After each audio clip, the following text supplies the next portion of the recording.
Hi, my name is Jeff Pagano, and welcome to Harping on Rugby, and welcome to our weekly feature called the 80 Plus column. Now, our main content each week is our Rap podcast, which have analysis of the latest match for Leinster Ireland men's team.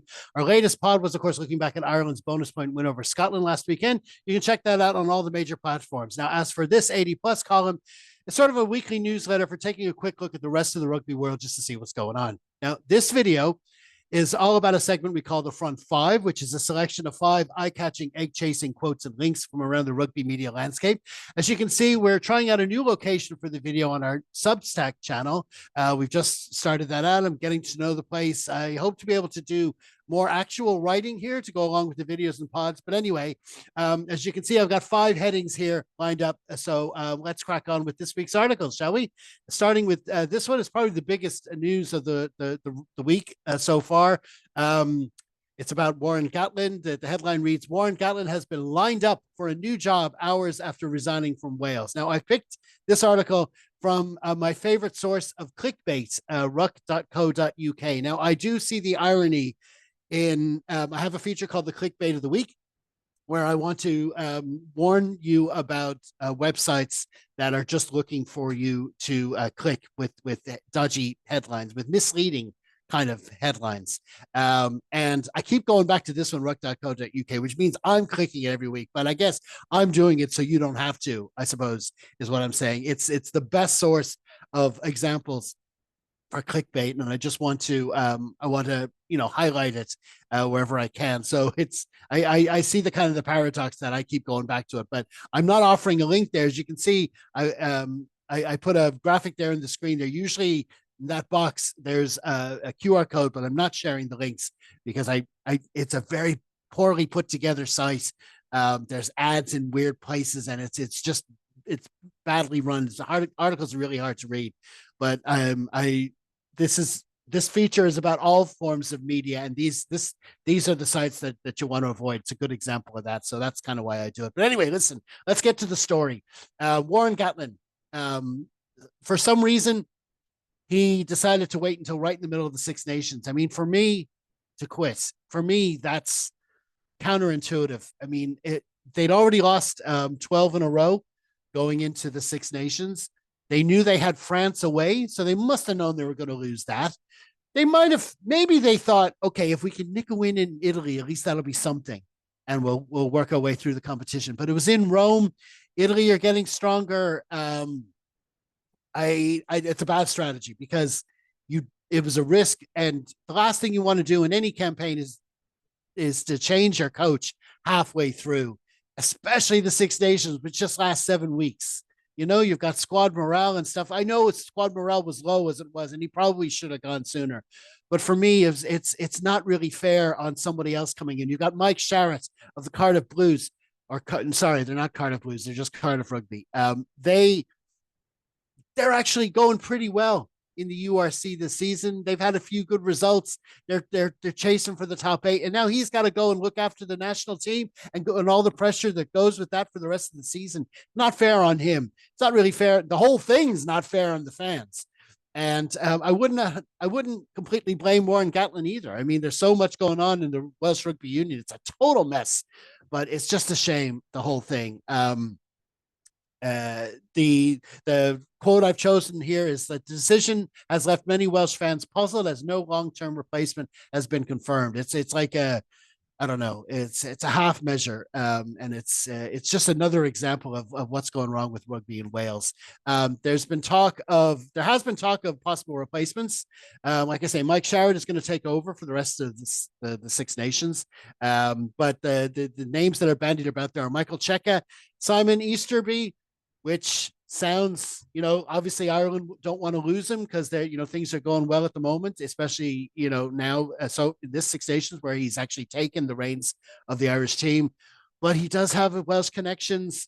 He played there. Of course, his wife is from there, blah, blah, blah, all this stuff. He does have it would be a fit. It would be a good place for him to get Test rugby. And of course, the only way is up for Wales rugby at the moment. So provided he gets the backing of the union, he could do well there. Other names are Franco Smith, Joe Schmidt. I really don't think he's going north again, but you never know. But they're the offers they're the names being bandied about at the moment. Now, there's the question of the headline I chose. He's been lined up for a new job. That's the clickbait. They're telling you, oh, it's a new job. He's going to go to another club. So, oh, I want to click that and see what team is he going for. Most people will be going, want to make sure he's not going to my club. I think that would be people's main focus. But the job they're talking about is as a pundit with Sky Sports. So there you go. That's classic clickbait there. But anyway, that's our first article. It's a big story breaking this week. And of course, Ireland are playing Wales next. Will we get a sort of a new coach bounce? Or what do they call it? A dead cat bounce or a dead dragon bounce? I don't know what you'd call it. I don't think so. I think it'll take a hell of a lot more than 2 weeks to turn that squad around, but you never know. We can't be complacent going to Cardiff. But we'll see. We'll see how that gets on. Okay, on to our second story, which also influences future Ireland Six Nations matches. This article is from the Irish Times. The headline reads, Romain N to return for France in time for Six Nations game against Ireland. Now, of course, he was sent off in that first game against Wales. And the question was, like, how long would he be banned for? We speculated in our Harp and WhatsApp group that he would miraculously be returned to play against Ireland. Now, when the first ruling came out, it was interesting.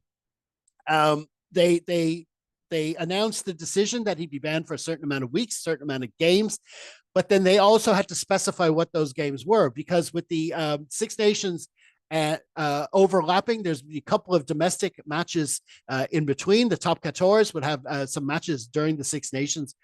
Do they count those matches? Because it's not like he'd be playing in them, so it would seem a bit unfair. So when they first released the matches he'd be banned for, they left that open. They didn't actually name. They said that would be mentioned later. So what happened yesterday, or I'm recording on Wednesday, so it happened on Tuesday. They announced that the games had been announced. And on the list, when you read the list, it includes Ireland's game against France in the Viva Stadium. But there's an asterisk. And of course, if you've followed this for a while, you know what the asterisk is. It's an asterisk it's what, we laughingly call it driving school, basically. So the quote I've chosen from the article is, Intimac can apply to take part in the coaching intervention program, which basically means he gets an extra week off, which means he's miraculously free to play Ireland. Now, overall, I do think it's a joke. We've complained about it a lot. Some would argue that, Ireland hasn't really complained when it benefits us. You might talk about Johnny Sexton, when he got his ban for talking to Jakob Piper after the Champions Cup final.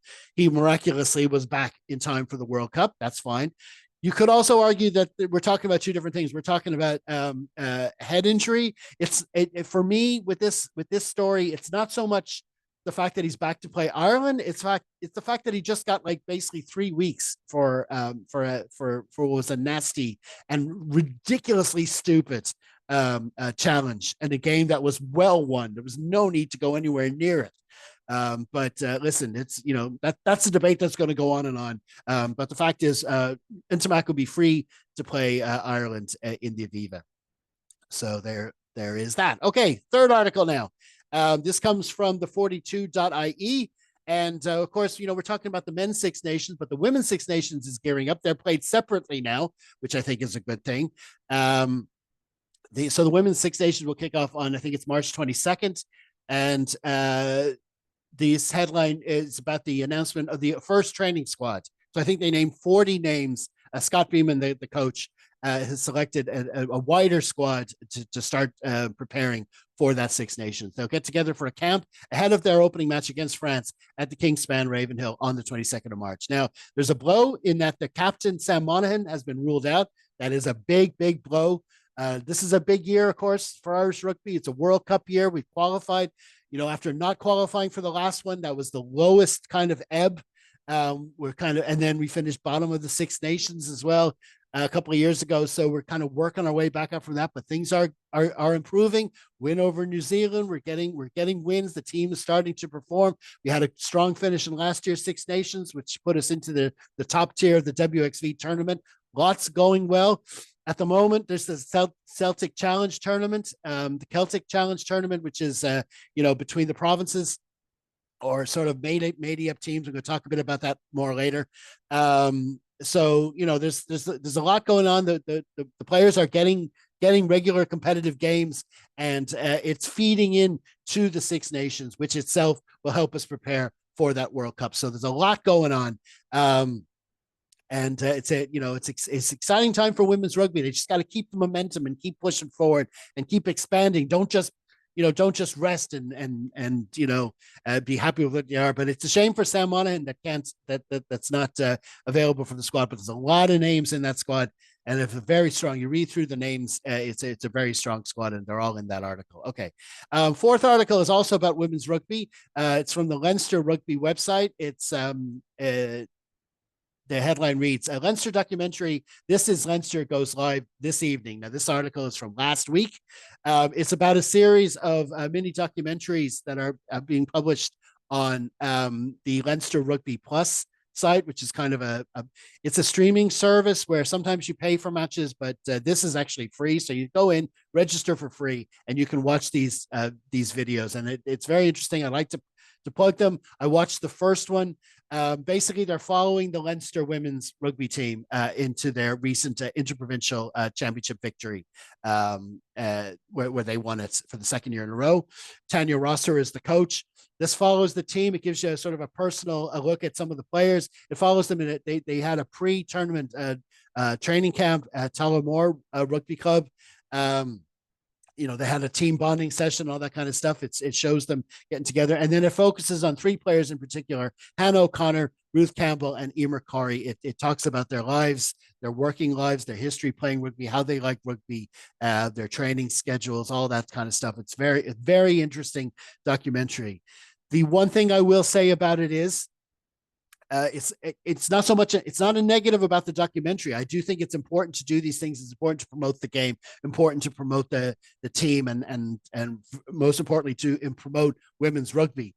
It's just, I keep saying it, when it comes to Leinster and women's rugby and just provincial women's rugby in general, if you just watch this documentary, you would think, oh yeah, well, that's the Leinster women's team. We've got the Leinster men's team, we've got the Leinster women's team. You think they're kind of the same.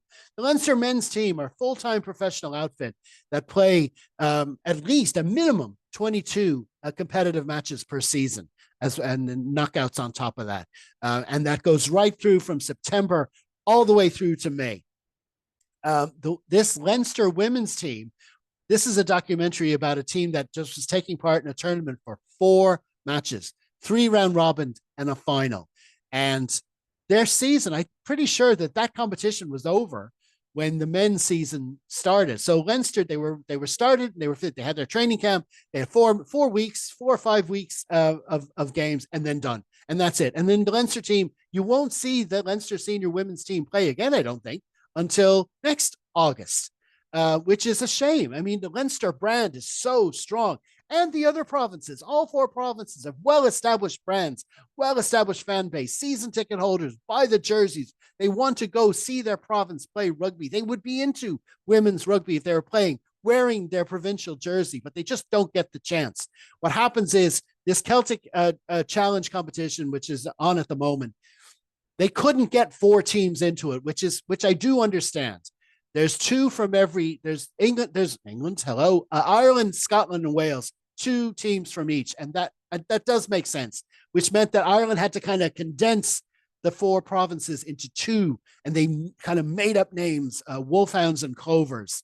And, they're kind of mixed teams. And it is good to have 2 teams, because just 2 teams, because it helps, it makes them stronger to have a better look at the players ready for the Six Nations. I do get that, but it is a shame that the Leinster identity is lost. The provincial identity, the 4 provincial identities are lost. And in an ideal world, this Celtic Challenge competition, you would have all 4 provinces playing in it, and fans could go see the games, maybe doubleheader with some of the men's games, or when it's Leinster, have one team maybe playing in Donnybrook and then the game in the Aviva or the RDS. I don't know. But it's a way of promoting the women's game. It's just a shame. That's all I'm saying. But anyway, it's a good documentary. Check it out. And it's free registration for Leinster Rugby Plus, and that's that. And just hope it does. And there's more videos to come. I think there's a second one out on Wednesday today, and then every Wednesday for the next few weeks. So do check that out.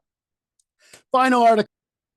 Fifth and final story is from the London Times, and I want to thank Kieran Duffy from the Harpen WhatsApp group for bringing it to my attention. It just broke on Wednesday morning. London Irish bought by a consortium led by Eddie Jordan. Now, of course, London Irish went out of business. They're one of the teams that kind of went out of business in the Premiership, and they're kind of in limbo at the moment. But it's a strong brand. You always wonder, with enough money and enough investment, could they revive it? And here's the story about it being possible. Eddie Jordan getting involved, but obviously it's a consortium. There's a lot of different interests. But the quote that's most interesting from this article is, London Irish are expected to explore the possibility of entry into the United Rugby Championship. Now, I don't know how that would work, but with enough money, they could make it work. The URC at the moment has got it's kind of neat. It's got 16 clubs, but 4 Irish, 4 South African, 4 Welsh, and then 2 Scots and 2 Italians make another group of 4. That's all neat, and it's good for fixtures. It's handy for fixtures and stuff, but you've got to be open to expansion. And they have said from when they started 4 years ago that they were always open to expand. And we're looking to expand to, other European countries like Georgia. You got Black Lion. There's other South African teams. The Cheetahs have got to be, we talk about adding clubs to this competition. The Cheetahs in particular have been going, want to put their hands up because they're not going anywhere. And then they've even talked about expanding to America. So, but this one, London Irish, a team based in within under the auspices of the RFU, that proposes different kind of problems. Okay, so I don't know how they'd manage that. Ireland, the IRFU has always been looking for a 5th province, and London Irish does seem to fit the bill. So if there was some way they could, I don't know, could they make it a 5th province and base it in London? I don't know. They're called the Exiles. Irish players over there, looking to play for Ireland could join them. I don't know. But this is interesting that the investment is there. It's a, they're exploring the possibility of entry is a long way from it actually happening. So we're going to have to see what happens. But that story just broke today, so I got it into our front 5. Okay.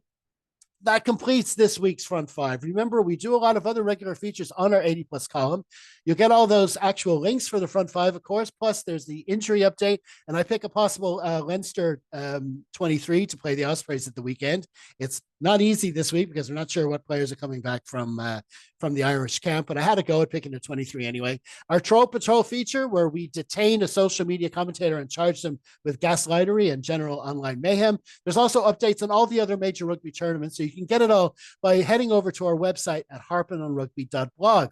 Next up here at Harpen Manor, we'll have our usual preview and wrap pod for Leinster's trip to Swansea. So please be sure to subscribe to our channel as well as all our other social media platforms, and you can find them all at linktree/harpenonrugby. In the meantime, stay safe, everyone. Slán.